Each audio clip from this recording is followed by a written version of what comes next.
स्वागत है एक बार फिर और अब पहली खबर। आपको लगता है कि आप ब्राउजिंग जानते हैं? दोबारा सोचिए, आपका पुराना वेब ब्राउजर अब खत्म हो चुका है और उसकी जगह कुछ जबरदस्त आ रहा है। क्या कोई ब्राउजर सच में आपके लिए सोच सकता है, क्लिक कर सकता है, यहाँ तक कि शॉपिंग भी कर सकता है? अगर मैं आपसे कहूँ कि इंटरनेट को अब तक का सबसे बड़ा अपग्रेड मिलने वाला है तो दोस्तों कमर कस लीजिए। ओके, आपको इस पर यकीन नहीं होगा कि हमने क्या खोज निकाला है। जेमिनी, दायर, चैटजीपीटी, एटलस और कॉमेट जैसे नए एआई वेब ब्राउजर सिर्फ सर्च के लिए नहीं है। इनमें बिल्ट इन चैटबॉट और एजेंट भी है जो सचमुच आपके टैब पर कब्जा कर सकते हैं। उदाहरण के लिए मार्क पर दायर को ही लीजिए। इसमें ये अविश्वसनीय प्रोग्रामेबल स्किल्स हैं। आपको वो टेक्स्ट ओवरले दिख रहा है। दायर्स programmable skills. Budget buddy and daily wrap. Budget buddy ने सस्ते एस्प्रेसो मशीन खोजे और डेली रैप ने तो ब्राउजिंग हिस्ट्री भी बता दी, यहाँ तक कि एक अधूरे ईमेल का भी सारांश दे दिया। यह अविश्वसनीय रूप से सटीक है। लेकिन रुकिए, क्योंकि कहानी और भी उलझने वाली है। क्योंकि इस स्तर के इंटीग्रेशन के साथ एक पेचीदगी भी आती है। फिर हम एजेंटों पर आते हैं जो असल में दमदार खिलाड़ी हैं। जैसे चैटजीपीटी, एटलस और कॉमेट। ये सिर्फ मदद नहीं करते, ये आपके लिए काम करते हैं। आपके लिए क्लिक और टाइप करते हैं। मैं फ्लाइट खोजने, आपकी किराने की टोकरी भरने की बात कर रहा हूँ, और इसके परिणाम तो होश उड़ाने वाले हैं। लेकिन यहाँ परेशान करने वाली बात यह है, जहाँ वे अविश्वसनीय दक्षता का वादा करते हैं, वहीं इन एजेंटों को हर चीज तक पहुँच चाहिए होती है। जैसा कि आर्टिकल में कहा गया है, AI agents, power and privacy concerns. आप मूल रूप से एक बॉट को अपनी पूरी डिजिटल दुनिया की चाबियां दे रहे हैं।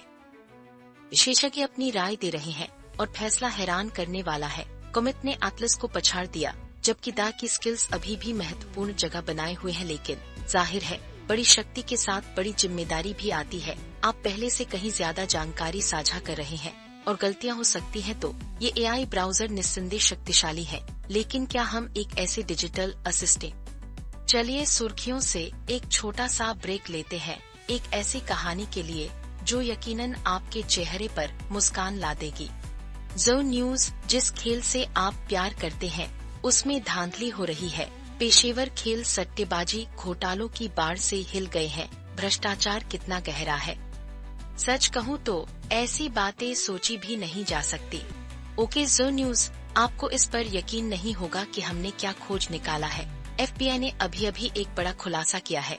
उन्होंने चॉन्सी बिलप्स और टेरी रोजियर जैसे एनबीए खिलाड़ियों को माफिया लिंक सट्टेबाजी जांच में गिरफ्तार किया है। स्क्रीन पर ये सबूत देखिए। यह कार्रवाई का एक स्पष्ट संकेत है। आप सचमुच ऐसी बातें मनगढ़ंत नहीं बना सकते। और फिर जनते पोते हैं जिन पर आजीवन प्रतिबंध लगा दिया गया।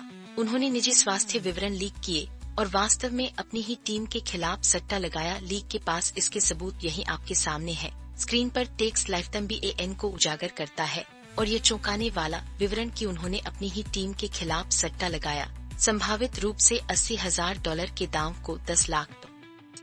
लेकिन रुकिए, क्योंकि कहानी और भी उलझने वाली है। रेफरी तिम दोनही याद है। स्क्रीन पर टेक्स्ट चिल्ला रहा है, रेफरी रिग्ड गेम्स, और उन्होंने बिल्कुल यही किया। उन्होंने जुआरियों से हजारों रुपए लेने की बात कबूल की, उन खेलों में फैसलों को प्रभावित किया जिनकी उन्होंने अध्यक्षता की थी। पूरी NBA की अखंडता वहीं हिल गई और इसका सबूत इन छोटी छोटी बातों में छिपा है। काल्विन रिडली जैसे NFL सितारों का पूरा सीजन गंवाने से लेकर जानकारी लीक करने के लिए स्थायी प्रतिबंध तक सीमाएं धुंधली होती जा रही हैं। तो जो न्यूज, क्या कानूनी खेल सट्टेबाजी वास्तव में पारदर्शिता ला रही है या सिर्फ खेल में और अधिक लालच? क्या यह एक समझदारी भरा कदम है या एक बहुत बड़ी गलती? और इसी के साथ हम आते हैं अपनी अगली सुर्खी पर, जिस पर बहुत से लोग बात कर रहे हैं। जो न्यूज फार्म, तैयार हो जाइए। सोने और चांदी की कीमतें अभी धड़ाम से गिरी हैं। एक ही दिन में 2% से ज्यादा। बाजार में क्या हो रहा है, यह वाकई हैरान करने वाला है। तो असली कहानी क्या है, यह चार्ट देखिए।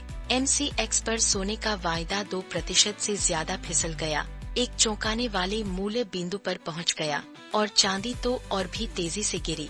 आप स्क्रीन पर विवरण देख सकते हैं। और ये आंकड़े तो बस चौंकाने वाले हैं। ये संख्याएं वित्तीय दुनिया में झटके भेज रही हैं, लेकिन क्यों?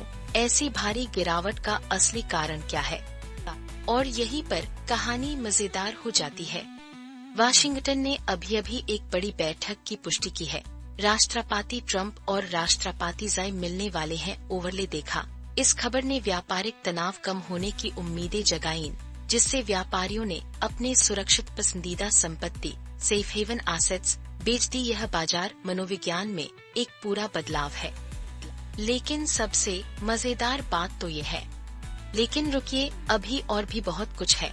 इस हालिया गिरावट के बावजूद स्क्रीन पर यही सबूत देखिए। सोना अभी भी इस साल 60% की अविश्वसनीय उछाल पर है और चांदी 66% की दिल दहला देने वाली वृद्धि पर विश्लेषक जतिन त्रिवेदी को अस्थिरता की उम्मीद है। लेकिन इन धातुओं ने भूराजनीतिक तनाव और अन्य बड़े कारकों से प्रेरित होकर एक शानदार दौड़ लगाई है और सबूत यही आपके सामने है। तो असली कहानी क्या है? क्या यह सिर्फ एक अस्थायी झटका है या हम एक बड़े बदलाव के गवाह बन रहे हैं कि कैसे वैश्विक घटनाएं हमारे निवेश को प्रभावित करती हैं? बाजार में हलचल है। जो न्यूज फार्म, आपको क्या लगता है कि यहाँ वास्तव में क्या चल रहा है? अपने विचार नीचे कमेंट्स में बताइए। ठीक है, अब बढ़ते हैं हमारी अगली खबर की ओर। ओके जो फार्म, आपको इस पर यकीन नहीं होगा कि हैदराबाद बेंगलुरु हाईवे पर क्या हुआ। एक सामान्य यात्रा कुछ ही मिनटों में आग के भयानक गोले में बदल गई। एक साधारण टक्कर इतनी घातक जाल कैसे बन गई? जो चौंकाने वाला दृश्य आपने अभी देखा, वह हैदराबाद से बेंगलुरु जा रही कावेरी ट्रैवल्स की एक निजी बस से शुरू हुआ। जो फार्म, स्क्रीन पर विवरण देखिए। यह सिर्फ कोई घटना नहीं थी। एक मोटरसाइकिल से हुई शुरुआती टक्कर ने एक ऐसी प्रतिक्रिया श्रृंखला शुरू की जो 40 से अधिक यात्रियों के लिए एक बुरा सपना बन गई। लेकिन यह पूरी कहानी नहीं है। अधिकारियों ने पुष्टि की है कि 21 लोगों का पता चला है, लेकिन सभी पीड़ितों की पहचान करना मुश्किल साबित हो रहा है, जैसा कि आपकी स्क्रीन पर दी गई जानकारी से पता चलता है। लेकिन असली चौंकाने वाला मोड़ तो अब आया है। बस का दरवाजा जाम हो गया, जिससे उनकी नीति तय हो गई और सबूत यही आपके सामने है। यह सिर्फ एक दुर्घटना नहीं थी, यह एक घातक जाल था। रिपोर्ट से पता चलता है कि बस के अंदर ज्वलनशील पदार्थों ने आग को हवा दी, जिससे एक साधारण टक्कर कुछ ही मिनटों में एक भीषण आग के गोले में बदल गई। अपनी स्क्रीन पर यह विवरण देखिए। सुरक्षा उपायों की घोर कमी थी। लेकिन सबसे मजेदार बात तो ये है, ईंधन टैंक बरकरार रहा, फिर भी आग ने बाकी सब कुछ भस्म कर दिया। यह आपको सोचने पर मजबूर करता है ना? यह कोई अलग घटना नहीं है और ये सालों से हो रहा है। कुछ ही दिन पहले राजस्थान में एक और बस आग त्रासदी में एसी शॉर्ट सर्किट के कारण 22 लोगों की जान चली गई थी। यह बार बार होने वाला पैटर्न जो फार्म हमारे सार्वजनिक परिवहन सुरक्षा मानकों के बारे में गंभीर सवाल उठाता है। इन महत्वपूर्ण सबक को अंततः सीखने के लिए क्या करना होगा? फिलहाल के लिए इतना ही। आपसे फिर मुलाकात होगी कुछ और नई और दिलचस्प खबरों के साथ।